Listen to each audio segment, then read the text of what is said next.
What EQs do you use whilst mixing and why? So, EQs. I have probably 200, 300, 400 different EQs. All plugins, for instance. Now, there's probably, look, there's maybe a handful, 5, if that I use day to day as my go-to EQs.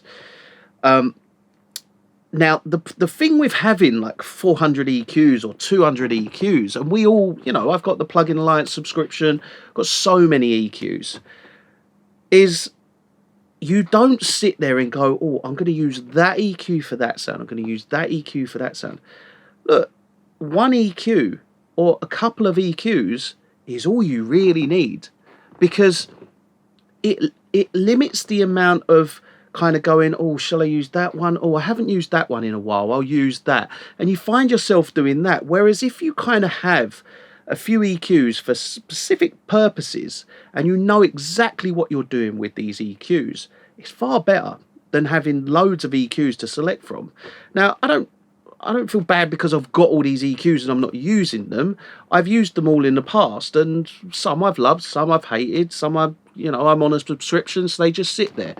But ultimately, there are EQs that I use all the time. Now, you'll see one behind me, which is the FabFilter Pro Q3. Now, I will use that all the time as my, let's call it a surgical EQ, my Swiss Army knife EQ. It does everything, and there's nothing that it can't do. It's not the greatest sounding EQ, but it's an EQ that sounds good, and it has everything that you need from an EQ. It does everything. It does all your curves, does everything. It does dynamic EQ. It does literally everything. If there's one EQ that you could buy and just use one EQ for everything, it's the FabFilter Pro Q3. Now, I'll use that mainly as my surgical EQ that rolls any unwanted noise off, takes any resonance out. The great thing about the Pro Q3 is it has the frequency analyzer in there, the spectrum analyzer, so I can see exactly what I want to do,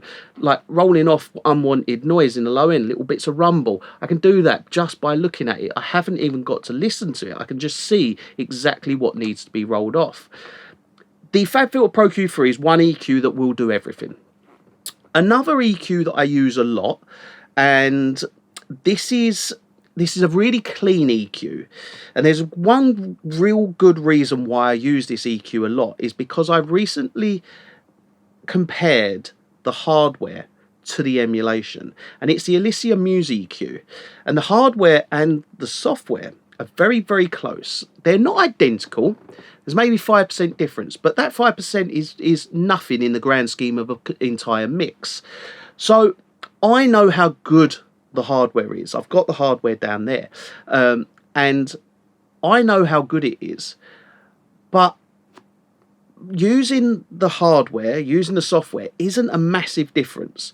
Now, if I use the software, I can now think to myself, right, I've got pretty much 20 emulations of the Elysia Muse EQ, and albeit tiny difference, but I've got the Avid S4 and I've got that hands-on control, so I can map it out and use it as if I'm using a piece of hardware. It feels like hardware and it sounds like the hardware, albeit 5%. So that's one EQ that I will use a lot.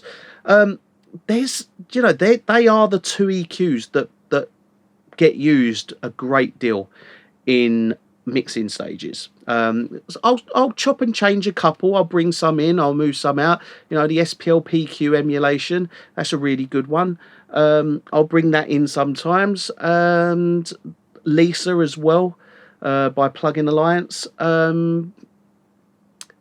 There's a few good ones, but they don't always get a look in. They're kind of like ones where you go, it could work on that. Yeah, that works.